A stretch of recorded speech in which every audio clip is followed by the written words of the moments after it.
Menurut BKKBN 2012, lebih dari 22.000 wanita muda berusia 10-14 tahun di Indonesia sudah menikah.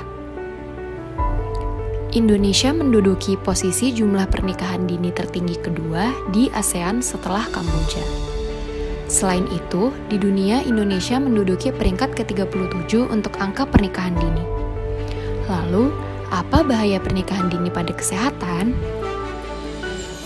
Menurut data dari WHO tahun 2012, kehamilan di bawah 20 tahun meningkatkan resiko terjadinya kematian ibu dan kematian bayi yang baru lahir 50% lebih tinggi dibandingkan pada wanita yang hamil di usia 20 tahun ke atas. Anatomi tubuh anak belum siap untuk memproses mengandung maupun melahirkan sehingga dapat menyebabkan komplikasi obstetrik fistula. Data dari UNPFA tahun 2003 memperlihatkan 15-30% di antara persalinan di usia dini disertai dengan komplikasi kronik yaitu obstetrik fistula. Fistula merupakan kerusakan pada organ kewanitaan yang menyebabkan kebocoran urin atau feses ke dalam vagina. Wanita berusia kurang dari 20 tahun sangat rentan mengalami obstetrik fistula. Obstetrik fistula ini dapat terjadi pula akibat hubungan seksual di usia dini. Pernikahan usia muda juga merupakan faktor resiko untuk terjadinya kanker serviks.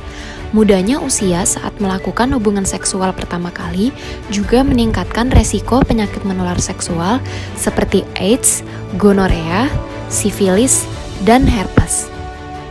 Infeksi menular seksual atau IMS. IMS merupakan infeksi yang penularannya terutama melalui hubungan seksual karena ternyata IMS banyak sekali yang tidak menunjukkan gejala namun sebenarnya orang tersebut telah terinfeksi. Penularan infeksi menular seksual terjadi melalui yang pertama, hubungan seksual kelamin dengan kelamin, mulut dengan kelamin, dan anus dengan kelamin.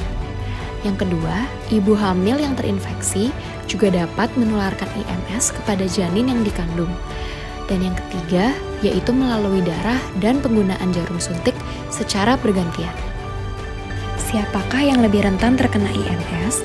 Perempuan lebih rentan terkena IMS karena pada saluran reproduksinya atau vagina berbentuk mukosa atau selaput lendir. Selaput lendir itu sangat mudah ditembus dibandingkan dengan kulit.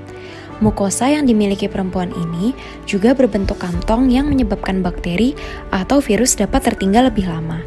Laki-laki yang homoseksual juga lebih rentan terkena IMS melalui anus karena anus juga terdiri atas mukosa yang mudah tertembus oleh bakteri ataupun virus. Bagaimanakah gejala IMS? Kelompok yang dapat menimbulkan cairan tubuh seperti gonore terjadi pada laki-laki dan juga perempuan.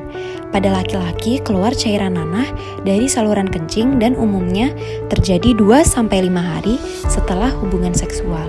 Sedangkan pada wanita keluar dari vagina. Selanjutnya, kelompok yang menimbulkan luka, misalnya seperti sifilis, yaitu tidak menimbulkan rasa nyeri berupa luka tunggal dan apabila diraba sedikit keras, herpes, luka kecil-kecil dan banyak menimbulkan rasa yang sangat nyeri dan biasanya disertai dengan demam. Bentuk tonjolan, contohnya kutil kelamin yang berbentuk seperti kembang kol. Kelompok yang paling berbahaya adalah kelompok yang tidak menimbulkan gejala bertahun-tahun seperti AIDS yang disebabkan oleh Human Immunodeficiency Virus dan menyebabkan tubuh kehilangan sistem imun sehingga mudah mengalami berbagai masalah kesehatan.